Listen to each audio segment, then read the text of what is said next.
대법원 2024년 4월 19일자 2024마 5007 결정. 사건명 소송비용 부담 및 확정. 1. 소송비용 부담의 재판에서 당사자 쌍방이 소송비용을 일정 비율로 분담하도록 정한 경우 법원이 소송비용액을 확정하는 방법. 이때 상계의 대상이 되는 그 각자의 비용 총액 각각에 대하여 분담 비율에 따라 각자가 부담할 소송 비용액의 의미 및 자신이 지출한 비용 총액에 대하여 자신의 분담 비율을 적용한 부분은 상계의 대상에서 제외되는지 여부. 적극. 소송 비용 부담의 재판에서 당사자 쌍방이 소송 비용을 일정 비율로 분담하도록 정한 경우 소송 비용액의 확정에 관하여 당사자들이 부담할 비용은 대등한 금액에서 상계된 것으로 보므로 민사소송법 제112조 본문. 법원은 각 당사자가 제출한 비용 계산서를 토대로 각자 지출한 비용 총액을 산정하고 그 각자의 비용 총액 각각에 대하여 분담 비율에 따라 각자가 부담할 소송 비용액을 정한 후 대등액에서 상계하고 남은 차액에 관하여 지급을 명하는 방법으로 소송 비용액을 확정하여야 한다. 여기서 상계의 대상이 되는 그 각자의 비용 총액 각각에 대하여 분담 비율에 따라 각자가 부담할 소송 비용액은 각 당사자가 그 상대방에게 소송 비용 상환 의무를 부담할 부분만을 의미하고 자신이 지출한 비용 총액에 대하여 자신의 분담 비율을 적용한 부분은 상대방에게 그 상환 의무를 부담하지 않아 상계의 대상에서 제외된다. 2. 변호사 보수의 소송 비용 산입에 관한 규칙 제6조 제1항에서 정한 현저히 부당한 경우의 의미.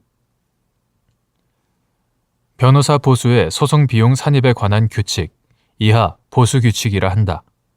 보수규칙 제6조 제1항은 보수규칙 제3조 및 제5조에 의하여 산정한 금액 전부를 소송 비용에 산입하는 것이 현저히 부당하다고 인정되는 경우에는 법원이 상당한 정도까지 감액하여 산정할 수 있다고 규정하고 있다. 여기서 현저히 부당한 경우란 소송 목적의 값, 보수규칙 제3조 및 제5조에 의해 산정한 보수액의 규모, 소송의 경과와 기간, 소송 종결 사유, 사건의 성질과 난이도, 변호사가 들인 노력의 정도 등 여러 사정에 비추어 볼 때 보수규칙 제3조 및 제5조에 의한 산정액 전부를 소송 비용으로 인정하여 상대방에게 상환을 명하는 것이 공정이나 형평의 이념에 반하는 결과를 가져오는 경우를 말한다.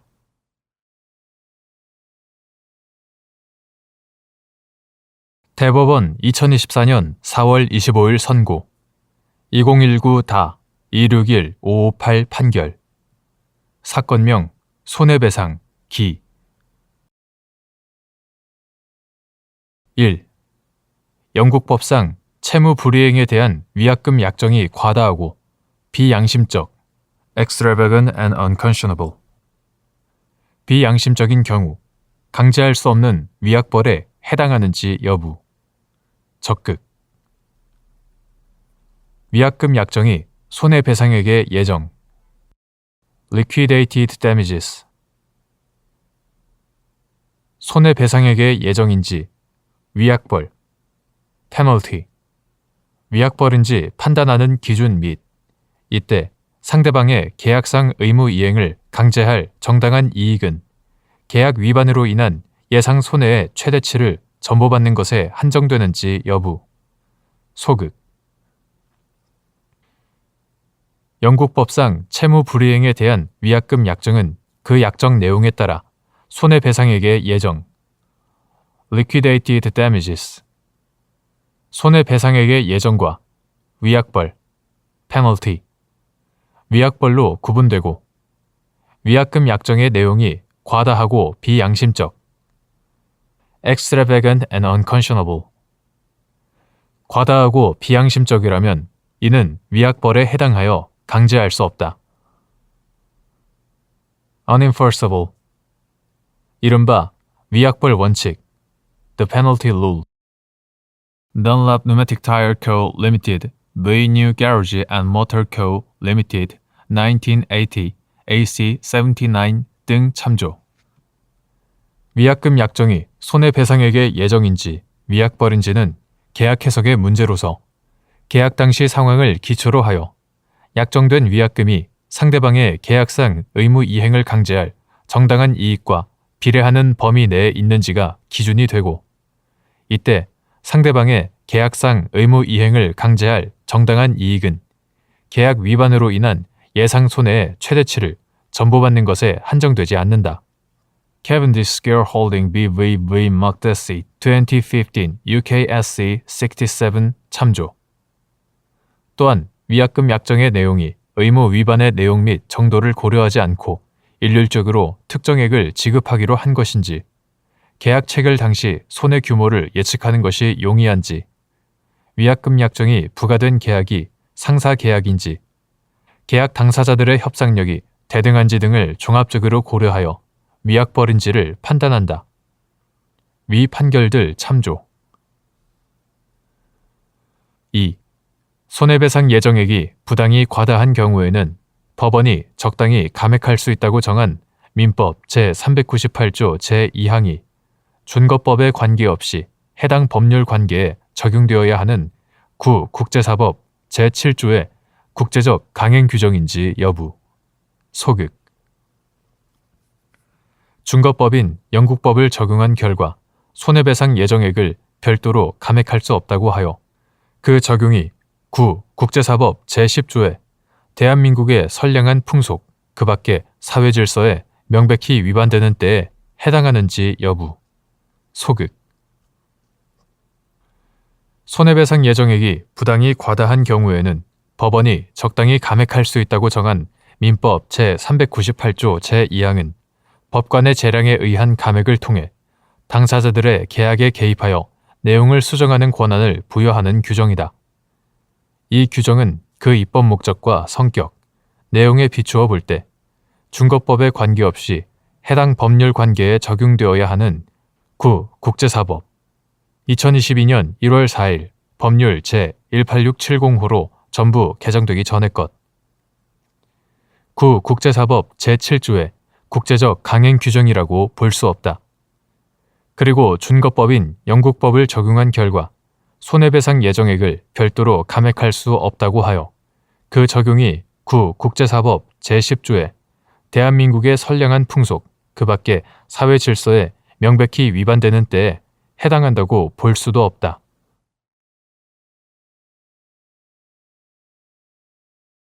대법원 2024년 4월 25일 선고 2020-27-650 판결. 사건명 구상금. 1. 도시 일용 근로자의 일실 수입을 그 일일 노임에 관한 통계 사실에 기초하여 평가하는 경우 가동일수의 인정 방법. 근로조건이 산업환경에 따라 해마다 변동하는 도시 일용 근로자의 일실 수입을 그 일일 노임에 관한 통계 사실에 기초하여 평가하는 경우에는 그 가동일수에 관하여도 법원의 현저한 사실을 포함한 각종 통계 자료 등에 나타난 월 평균 근로일수와 직종별 근로조건 등 여러 사정들을 감안하고 그 밖에 적절한 자료들을 보태어 합리적인 사실 인정을 하여야 한다. 2. 갑이 크레인의 후크에 연결된 안전망에서 작업을 하던 중 바닥으로 추락하여 골절 등의 상해를 입었는데 근로복지공단이 위 사고를 업무상 재해로 인정하여 갑에게 휴업급여 등을 지급한 후 위 크레인의 보험자인 을 주식회사에 제기한 구상금 소송에서 도시 일용 근로자의 월 가동일수가 문제된 사안에서 특별한 사정이 없는 한 위 사고 당시 도시 일용 근로자의 월 가동일수를 20일 초과하여 인정하기는 어려운데도 이와 달리 도시 일용 근로자의 월 가동일수를 22일로 인정한 원심 판단에 법리 오해 등의 잘못이 있다고 한 사례.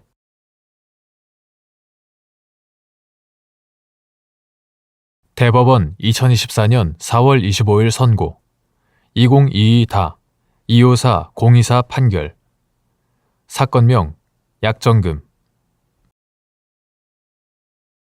준소비대차계약이 성립하려면 당사자 사이에 금전, 기타의 대체물의 급부를 목적으로 하는 기존 채무가 존재하여야 하는지 여부, 적극, 및 기존 채무가 존재하지 않거나 무효가 된 경우 준소비대차계약의 효력, 무효. 준소비대차계약의 채무자가 기존 채무의 부존재를 주장하는 경우 채권자가 기존 채무의 존재를 증명하여야 하는지 여부, 적극. 준소비대차계약이 성립하려면 당사자 사이에 금전, 기타의 대체물의 급부를 목적으로 하는 기존 채무가 존재하여야 하고 기존 채무가 존재하지 않거나 또는 존재하고 있더라도 그것이 무효가 된 때에는 준소비대차계약은 효력이 없다. 준소비대차계약의 채무자가 기존 채무의 부존재를 주장하는 이상 채권자로서는 기존 채무의 존재를 증명할 책임이 있다.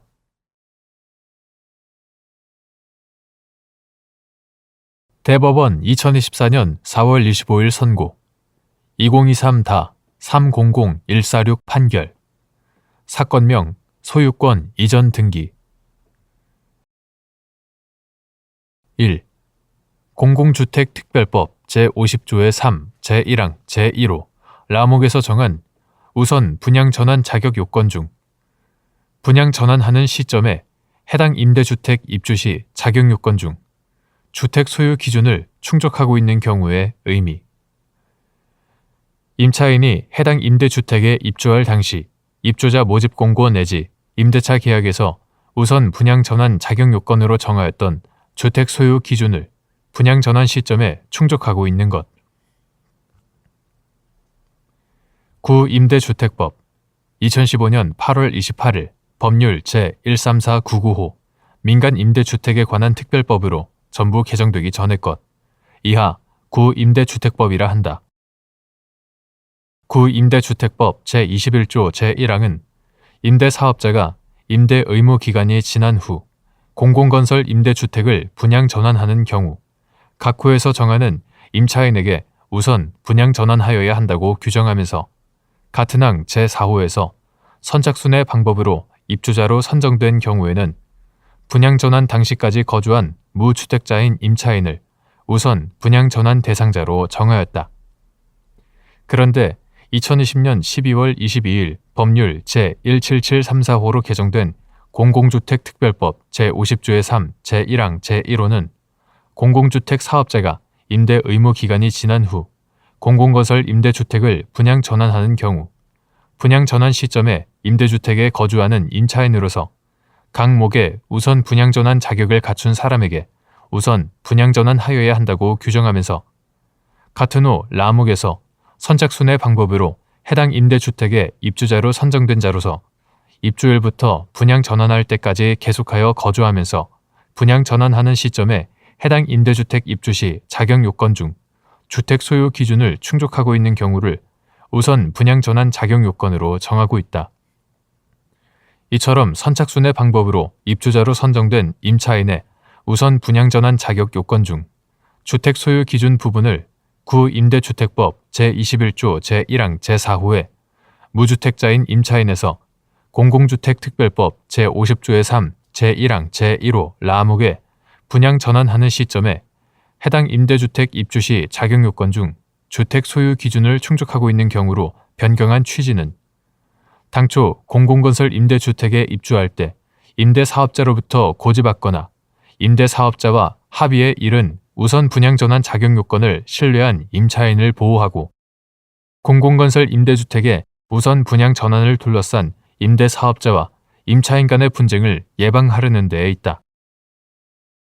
위와 같은 법률 개정 취지를 고려하면 공공주택특별법 제50조의 3 제1항 제1호 라목에 분양 전환하는 시점에 해당 임대주택 입주 시 자격 요건 중 주택 소유 기준을 충족하고 있는 경우란 임차인이 해당 임대주택에 입주할 당시 입주자 모집 공고 내지 임대차 계약에서 우선 분양 전환 자격 요건으로 정하였던 주택 소유 기준을 분양 전환 시점에 충족하고 있는 것을 의미한다고 해석함이 타당하다.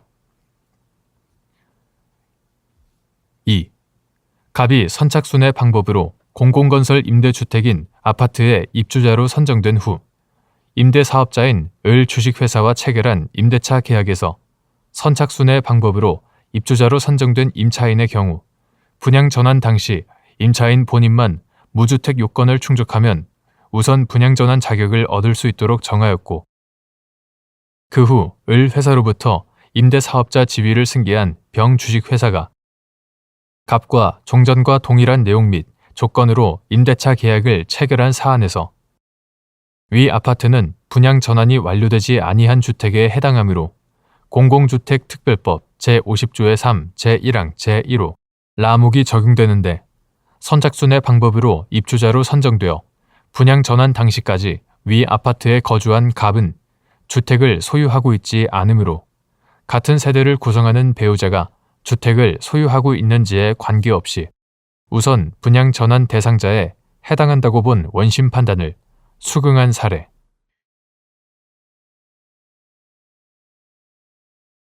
대법원 2024년 4월 25일 선고 2023-310-471 판결.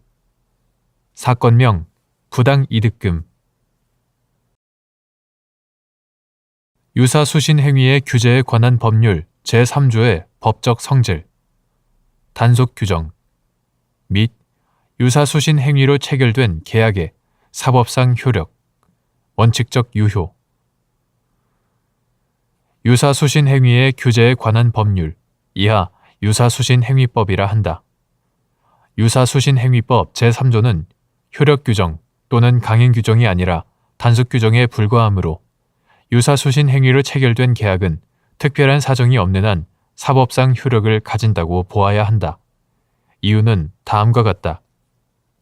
첫째, 유사수신행위법은 관계법령에 따른 허가나 인가 등을 받지 않고 불특정 다수인으로부터 출자금 등 명목으로 자금을 조달하는 행위를 규제하여 선량한 거래자를 보호하고 건전한 금융 질서를 확립함을 목적으로 한다. 유사수신행위법 제1조. 이러한 입법 목적은 행정적 규제나 형사처벌을 통하여서도 달성할 수 있고, 유사수신행위로 체결된 계약의 사법상 효력까지 부정하여야만 비로소 달성할 수 있는 것은 아니다. 오히려 그 사법상 효력을 일률적으로 부정할 경우 아래에서 살펴보는 바와 같이 유사수신행위법의 입법 취지에 실질적으로 반하는 결과를 초래할 수 있다. 둘째, 유사수신행위로 체결된 계약이 무효이면 계약 상대방은 유사수신행위자에게 계약의 이행을 구하거나 그 불이행을 이유로 한 손해배상 청구를 할 수 없고, 계약 내용에 따라 유사수신행위자로부터 금원을 지급받은 경우에는 그 금원을 유사수신행위자에게 부당이득으로 반환하여야 한다. 이는 계약 상대방이 해당 계약이 유사수신행위에 해당하는지, 유사수신행위가 유사수신행위법의 금지 또는 처벌 대상인지를 알았는지 등 그의 선의나 위법성의 인식과 무관하게 발생하는 결과이다. 그런데도 유사수신행위법 제3조를 효력 규정 또는 강행 규정으로 보아 이를 위반한 법률 행위를 일률적으로 무효로 보는 것은 선의의 거래 상대방을 오히려 불리하게 함으로써 선량한 거래자를 보호하기 위한 유사수신행위법의 입법 취지에 실질적으로 반할 수 있고, 계약의 유효성을 신뢰한 상대방의 법적 안정성을 해칠 수 있다. 셋째, 어떤 규정이 효력 규정 또는 강행 규정인지는 그 규정을 위반한 행위가 그 행위의 사법상 효력까지 부정하지 않으면 안 될 정도로 현저히 반사회성, 반도덕성을 지닌 것인지를 고려하여 판단한다. 유사수신 행위로 체결된 계약은 불특정 다수인으로부터 자금을 조달하면서 장차 원금 전액 또는 이를 초과하는 금액을 돌려주거나 손실을 보전하는 행위를 주된 내용으로 한다. 이러한 행위는 관계 법령이 정한 인가, 허가를 받은 경우와 같이 법령에 따라 허용된 것이라면 특별한 사정이 없는 한 적법하게 할 수 있으므로 그 행위의 내용 자체만으로 현저히 반사회성, 반도덕성을 지닌다고 단정할 수 없다. 넷째, 유사수신 행위를 형사처벌 대상으로 삼는다는 사정은 유사수신 행위의 반사회성, 반도덕성 판단에 관한 하나의 고려 요소가 될 수는 있다. 그런데 유사수신 행위에 대한 형사처벌은 자금 조달과 원금 보장 등 유사수신 행위로 체결된 계약의 내용 자체보다는 그 계약의 일방 당사자가 관계 법령에 따른 인가, 허가 등을 받지 않고 불특정 다수인으로부터 자금을 조달하는 것을 업으로 한다는 계약 외부적 사정에 초점을 맞춘 것이다. 또한 계약 자체의 사법상 효력을 인정할 것인가와 그 계약을 매개로 한 행위를 형사처벌 대상으로 삼을 것인가는 다소 다른 차원의 문제이기도 하다. 그러므로 유사수신 행위가 형사처벌 대상이라는 사정 때문에 유사수신 행위로 체결된 계약의 효력이 당연히 부정된다고 할 수는 없다.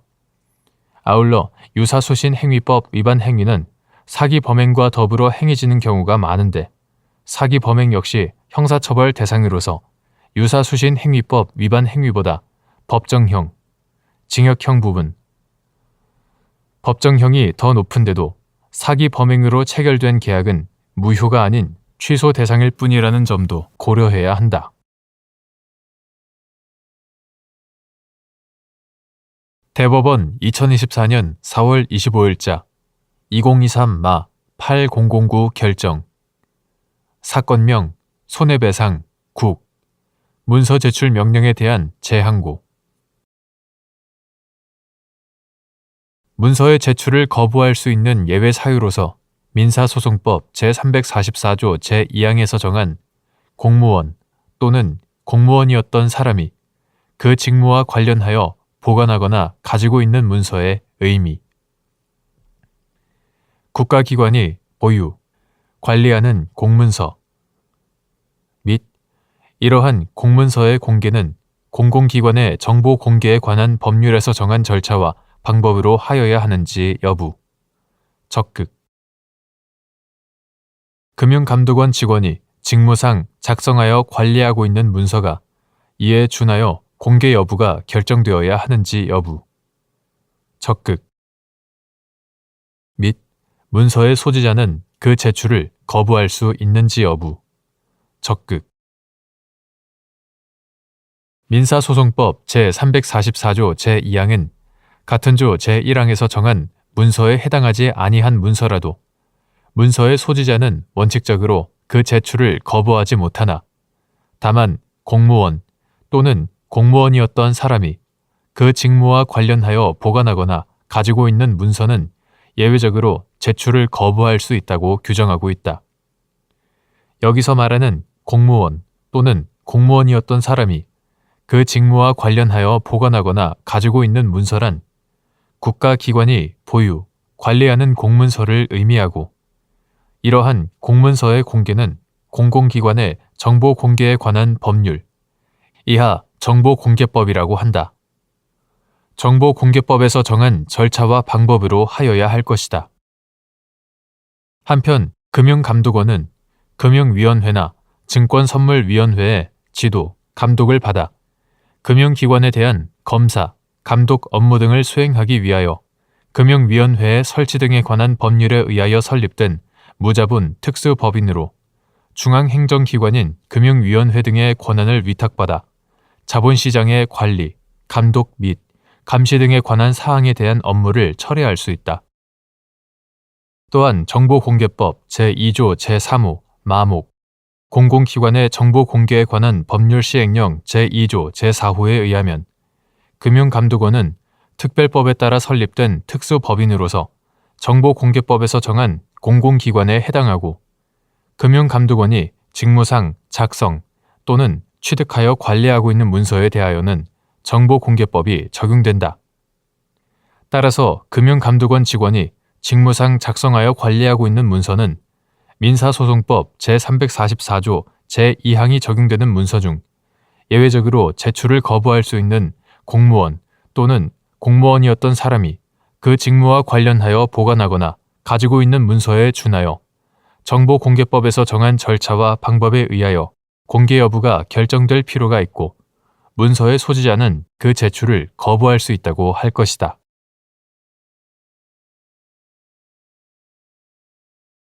대법원 2024년 4월 30일자 2023-887 결정.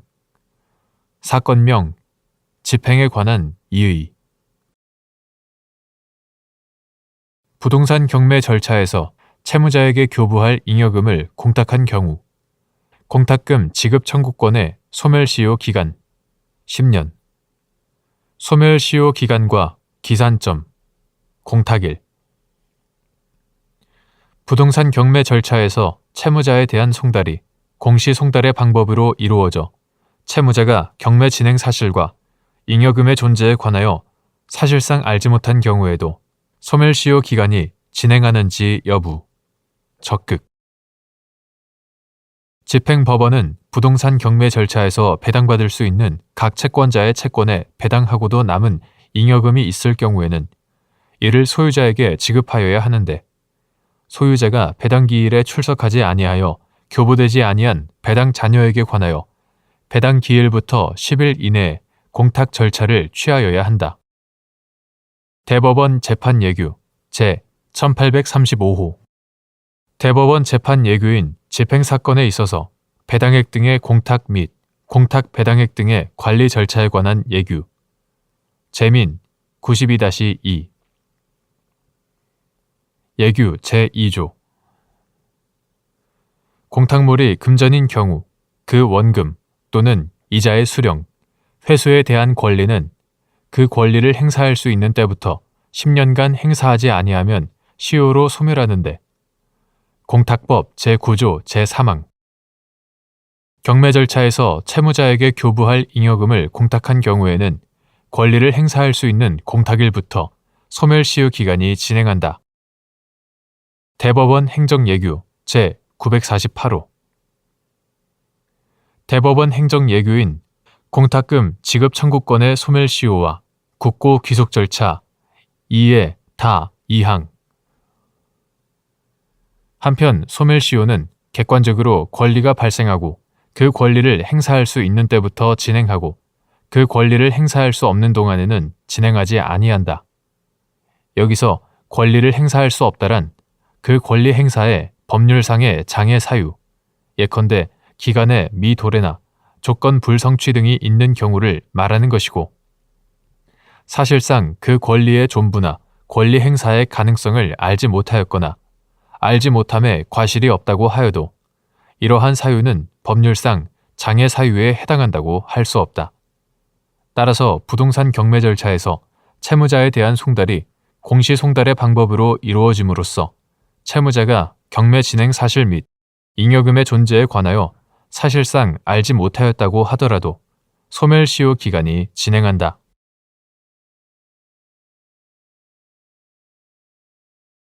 대법원 2024년 4월 25일 선고 2022-52874 판결. 사건명 조합원 지위 확인. 재건축 사업이 시행된 결과 대지 또는 건축물을 분양받은 조합원이 도시 및 주거환경정비법 제86조에서 정한 이전 고시 이후에 그 대지 또는 건축물을 제3자에게 양도 등 처분하는 경우 조합원의 지위도 당연히 제3자에게 자동 승계되는지 여부. 원칙적 소극. 도시 및 주거환경정비법 이하 도시정비법이라 한다. 도시정비법 제40조 제1항 제2호, 제3호, 제129조 등의 규정에 의하면 도시정비법 제86조에서 정한 이전 고시가 있기 전까지 조합원이 재건축 사업 시행 중에 종전 토지나 멸실 이전의 건축물에 관한 소유권을 양도할 경우 그에 따라 조합원으로서의 지위 내지 권리 의무도 당연히 이전, 승계되고 사업 시행 과정에서 종전 건물이 멸실되는 경우와 같은 예외적인 경우를 제외하면 소유권과 조합원으로서의 지위를 분리하여 양도하는 것은 상정할 수 없다.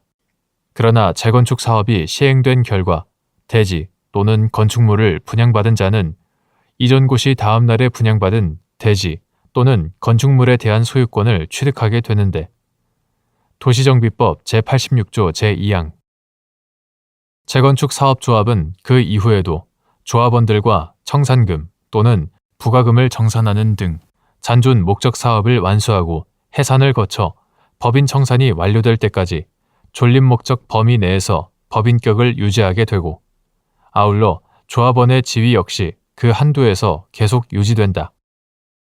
그리고 이와 같이 이전 고시가 이루어진 이후에는 이전 고시가 이루어지기 전과는 달리 반드시 조합원의 지위와 분양받은 대지 또는 건축물의 소유권을 결부지어 조합 사무를 처리할 필연성이 없다. 결국 조합원 자격의 자동 득실 변경에 관한 도시정비법이나 조합 정관의 규정은 이전 고시 이전의 상황에 적용되는 것이고 이전 고시 이후의 경우에도 당연히 적용된다고 볼 수는 없다. 오히려 이전 고시 이후에는 민법의 사단 법인 사원의 지위 및 그 득실 변경에 관한 일반 법리로 돌아가 대지 또는 건축물을 분양받은 조합원이 그 대지 또는 건축물을 제3자에게 양도 등 처분하는 경우에도 도시정비법과 정관의 특별한 정함이 없는 이상 조합원의 지위 역시 당연히 제3자에게 자동 승계되지는 않는다.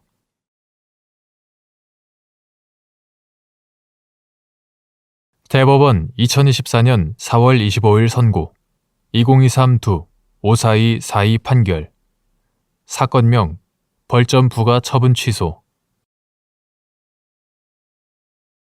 건설기술진흥법 제53조 제1항에서 규정한 벌점 부과 처분이 부과 여부에 관하여 귀속행위인지 여부 적극 9. 건설기술관리법 2001년 1월 16일 법률 제6369호로 개정되기 전의 것 9. 건설기술관리법 제21조의 4 제1항은 건설교통부 장관, 발주청과 건설공사의 허가, 인가, 승인 등을 한 행정기관의 장은 건설업자, 설계 등 용역업자나 그에 고용된 건설기술자, 감리원 등이 설계 등 용역, 책임 감리 또는 건설공사를 성실하게 수행하지 아니함으로써 부실공사가 발생하거나 발생할 우려가 있는 경우에는 부실의 정도를 측정하여 부실 벌점을 줄 수 있다라고 규정하고 있었고 같은 조 제2항은 발주청은 제1항의 규정에 의하여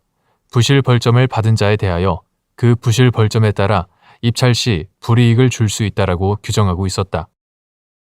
그런데 이 법이 2001년 1월 16일 법률 제6369호로 개정되면서 기존 제21조의 4 제1항에 부실 벌점을 줄 수 있다가 부실 벌점을 주어야 한다로 같은 조 제2항에 불이익을 줄 수 있다가 불이익을 주어야 한다로 개정되었다. 그 개정 이유는 종전에는 건설공사 또는 설계 등 용역 업무를 부실하게 수행한 경우 부실 벌점을 부과할 수 있도록 하였으나 앞으로는 이를 의무적으로 부과하도록 함으로써 건설공사 및 설계 등 용역 업무의 부실을 예방할 수 있도록 함이었다. 이러한 제21조의 4 제1항, 제2항의 내용은 이 법이 2013년 5월 22일 법률 제11794호로 전부 개정되고 법률의 제명이 건설기술진흥법으로 변경된 이후에도 건설기술진흥법 제53조 제1항, 제2항으로 유지되고 있다. 이와 같은 건설기술진흥법 제53조 제1항, 제2항의 형식이나 체계, 문헌과 개정 경위 및 내용, 건설공사 부실 방지의 중요성 및 부실 공사에 대한 제재 필요성 등을 종합하면 건설기술진흥법 제53조 제1항은 부실 공사가 발생하거나 발생할 우려가 있는 경우 행정청이 벌점을 의무적으로 부과해야 한다는 의미로 해석되어야 한다. 그러므로 건설기술진흥법 제53조 제1항에서 규정한 벌점 부과 처분은 부과 여부에 관한 한 행정청의 재량이 인정되지 않는 기속 행위이다.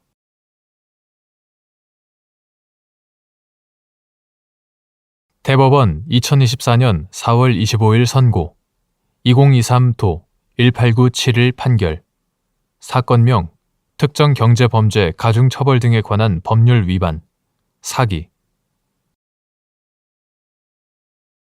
금원 편취를 내용으로 하는 사기죄에서 대가가 일부 지급된 경우 그 편취액, 교부받은 금원 전부 및 이는 사기로 인한 특정 경제범죄 가중처벌 등에 관한 법률 위반죄에서도 마찬가지인지 여부, 적극. 편취한 재물이나 재산상 이익의 가액을 기준으로 가중처벌하는 같은 법 제3조의 적용을 전제로 편취한 재물이나 재산상 이익의 가액을 산정할 때 유의하여야 할 사항.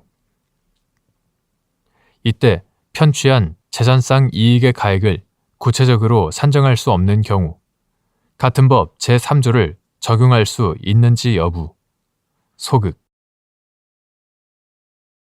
금원 편취를 내용으로 하는 사기죄에 있어서는 기망으로 인한 금원 교부가 있으면 그 자체로서 피해자의 재산 침해가 되어 바로 사기죄가 성립하고 상당한 대가가 지급되었다거나 피해자의 전체 재산상에 손해가 없다 하여도 사기죄의 성립에는 영향이 없으므로 사기죄에 있어서 그 대가가 일부 지급된 경우에도 편취액은 피해자로부터 교부된 금원으로부터 그 대가를 공제한 차액이 아니라 교부받은 금원 전부이고 이는 사기로 인한 특정 경제범죄 가중처벌 등에 관한 법률 이하 특정경제범죄법이라 한다. 특정경제범죄법 위반죄에 있어서도 마찬가지다. 그러나 다른 한편으로 사기로 인한 특정경제범죄법 위반죄는 편취한 재물이나 재산상 이익의 가액이 5억 원 이상 또는 50억 원 이상인 것이 범죄 구성 요건의 일부로 되어 있고 가액에 따라 그 죄에 대한 형벌도 가중되어 있으므로 이를 적용할 때에는 편취한 재물이나 재산상 이익의 가액을 엄격하고 신중하게 산정함으로써 범죄와 형벌 사이에 적정한 균형이 이루어져야 한다는 죄형 균형 원칙이나 형벌은 책임에 기초하고 그 책임에 비례하여야 한다는 책임주의 원칙이 훼손되지 않도록 유의하여야 한다. 그리고 그 이익의 가액을 구체적으로 산정할 수 없는 경우에는 재산상 이익의 가액을 기준으로 가중처벌하는 특정경제범죄법 제3조를 적용할 수 없다.